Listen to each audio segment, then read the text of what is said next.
میں ہوں عامر لیاقت حسین، میں پاکستان ہوں اور آپ دیکھ رہے ہیں پاکستان کے سب سے بڑے نیوز چینل بول کی سکرین پر ایسے نہیں چلے گا۔ ناظرین محترم، روز بروز کشیدگی بڑھتی جا رہی ہے اور آج کا دن بھی قریباً ایسے ہی گزرا کہ فوج اور عدلیہ پر حملے نونیوں کے ہوتے رہے، لیکن آج میں ایک کہانی سے ابتدا کروں گا۔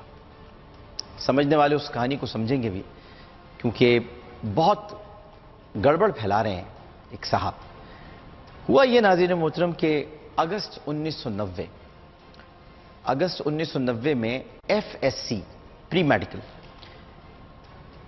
یہ ایف ایس سی پاس ایک لڑکی King Edward Medical College Lahore کے پرنسپل کے کمرے میں داخل ہوتی ہے اور ان سے اپنے ایڈمیشن کی بات کرتی ہے۔ پرنسپل نے جب اس کے ایف ایس سی کے نمبرز دیکھے تو وہ 650 کے قریب تھے، جو کہ مطلوبہ میرٹ سے بہت کم تھے، چنانچہ پرنسپل نے داخلہ دینے سے معذرت کر لی۔ اس لڑکی نے اپنا رزلٹ کارڈ اٹھایا، دروازے کی طرف بڑھی اور دروازہ کھول کر پرنسپل سے بولی، ایڈمیشن تو میں لے کر رہوں گی، روک سکو تو روک لو۔ پھر اس لڑکی کو اس کے امیر باپ نے پنڈی کے میڈیکل کالج میں سیلف فائنینس اسکیم کے تحت ایڈمیشن دلوایا اور پھر اپنی پوزیشن کا فائدہ اٹھاتے ہوئے ایڈمیشن کے اگلے روز ہی اس کا مائیگریشن کا کیس بنا کر پنڈی سے direct king Edward college Lahore منتقل کر دیا، جہاں میرٹ ان دنوں 900 کے قریب ہوا کرتا تھا۔ یہ کنگ ایڈورڈ کالج کی تاریخ کی واحد مائیگریشن تھی۔ کسی دوسرے کالج میں سیلف فائنینس پر ایڈمیشن لینے والے اسٹوڈنٹ کی کنگ ایڈورڈ کالج میں یہ مائیگریشن ہو گئی۔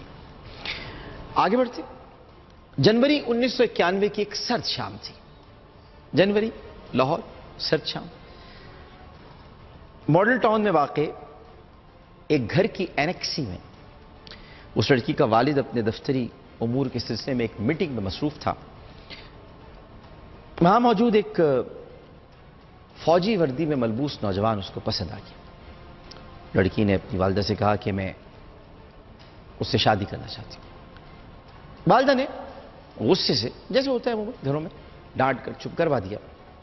لڑکی نے اپنی ماں کو غصے سے دیکھا، تیوری چڑھا لی، غصے سے دیکھا اور کہا کہ شادی تو میں اسی لڑکے سے کروں گی، روک سکو تو روک لو۔ اس کے بعد ناظرین محترم اگلے چند مہینوں میں پتہ نہیں کیا ہوا کہ امیر ترین اور مشرقی روایات کی علمبردار اس لڑکی نے یعنی پتہ نہیں کیا ہوا، مگر بہرحال فیملی بھی مشرقی روایات کی علمبردار تھی، پتہ نہیں، لیکن بہرحال وہ لڑکی کی من پسند جگہ پر رشتہ کرنے کے لیے تیار ہو گئی۔ اور جب لڑکی کو رخصتی کے لیے ان کی والدہ گاڑی میں بٹھا رہی تھی تو اس نے فاتحانہ نظروں سے اپنی ماں کو دیکھتے ہوئے کہا، جیسے کہہ رہی ہو میں نہ کہتی تھی، روک سکو تو روک لو۔ 2013 میں لڑکی کو بغیر کسی کوالیفیکیشن کے اس کے باپ نے 100 ارب روپے کے فنڈز کا انچارج بنا دیا۔ معاملہ عدالت میں گیا، عہدے کے لیے مطلوبہ قابلیت اور اہلیت ثابت نہ ہوئی تو عدالت نے اس لڑکی کو اس عہدے سے ہٹانے کا حکم دیا۔ جب عدالت یہ فیصلہ دے چکی تو لڑکی نے ایک ٹویٹ کیا، اسے کہا کہ فنڈز تو میں ہی تقسیم کروں گی، روک سکو تو روک لو۔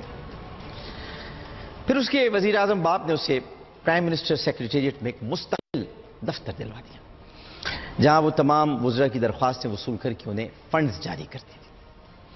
ایسا کرتے وقت اس کے چہرے پر ہمیشہ ایک طنزیہ مسکراہٹ رہتی تھی کہ جیسے وہ سپریم کورٹ سے کہہ رہی ہو میں نہ کہتی تھی، روک سکو تو روک لو۔ پھر یوں ہوا کہ اپریل 2016 میں پیناما لیکس ہو گئے۔ عمران خان نے احتجاج کرتے ہوئے اس لڑکی کے والد سے استعفے کا مطالبہ کر دیا۔ اس لڑکی نے ایک مرتبہ پھر ٹویٹ کیا کہ ہم ہر قسم کی لیک سے باعزت بری ہو جائیں گے، روک سکو تو روک لو۔ لڑکی کی قسمت خراب تھی، اس دفعہ مقابل کسی کالج کا شریف پرنسپل نہیں تھا، یا اس کی بے بس ماں نہیں تھی، یا قانونی ضابطوں میں جکڑے ہوئے جج نہیں تھے، بلکہ ایک ضدی اور اپنی دھن کا ایک عجیب انسان تھا، فائٹر، اس کا نام تھا عمران خان۔ اس نے آگے سے یہ کہہ دیا کہ میں تمہیں رلاؤں گا، میں تمہیں تڑپاؤں گا، تم بچ نہیں سکو گے، بچ سکتے ہو تو بچ کے دکھا دو۔ پھر پیناما کیس ہوا، 2 مہینے میں اس شریف خاندان کو گاڈ فادر اور سیسیلین مافیا جیسے خطابات مل گئے۔ قطری شہزادے کے خط کی شکل میں جو ظاہری شرافت تھی وہ بھی مٹی میں مل گئی۔ جے آئی ٹی بنی اور ایک ایک کر کے شریف فیملی کے فرد کی طلبی کی صدائیں بلند ہونا شروع ہو گئیں، فلاں چور فلاں تاریخ کو فلاں ثبوتوں کے ساتھ حاضر ہو، فلاں چور فلاں تاریخ کو فلاں ثبوتوں کے ساتھ حاضر ہو۔ اور ایک دن اس لڑکی کی بھی طلبی ہو گئی۔ جب وہ تفتیش کے بعد باہر آئی تو اس نے بڑے غرور سے کہا کہ نواز شریف 4تھی بار بھی وزیر اعظم بنیں گے، روک سکو تو روک لو۔ جے آئی ٹی کی رپورٹ جاری ہو گئی۔ نواز شریف کو چور اور منی لانڈر کا خطاب عوام کی طرف سے مل گیا۔ نیب کو کارروائی کی سفارش کر دی گئی۔ اب میں اس لڑکی سے کہتا ہوں، باپ تمہارا نااہل ہو گیا، روک سکو تو روک لو۔ تمہارا سارا خاندان باقی جو بھی بچا ہے وہ چوروں کی طرح چھپ چھپ کے اب زندگی گزار رہا ہے، روک سکو تو روک لو۔ کوئی بھی فرد باہر نکلتا ہے تمہارے گھر سے تو لوگ کہتے ہیں چور آ گئے۔ کسی ڈپارٹمنٹل اسٹور میں جاتے ہیں تو پوچھتے ہیں ابو خیریت سے، گلی گلی میں شور ہے، سارا ڈبر چور ہے، روک سکو تو روک لو۔ نواز شریف نے اس ملک کی 3 نسلوں کی کمائی لوٹ کر اپنی 3 نسلیں جوان کر لیں۔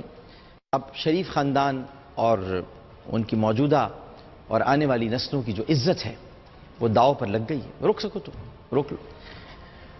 بچت کی صرف ایک صورت ہے، عوام اور اللہ دونوں سے معافی مانگو، توبہ کر سکو، معافی مانگ سکو، لیکن تم لوگ انار کی پھیلا رہے ہو۔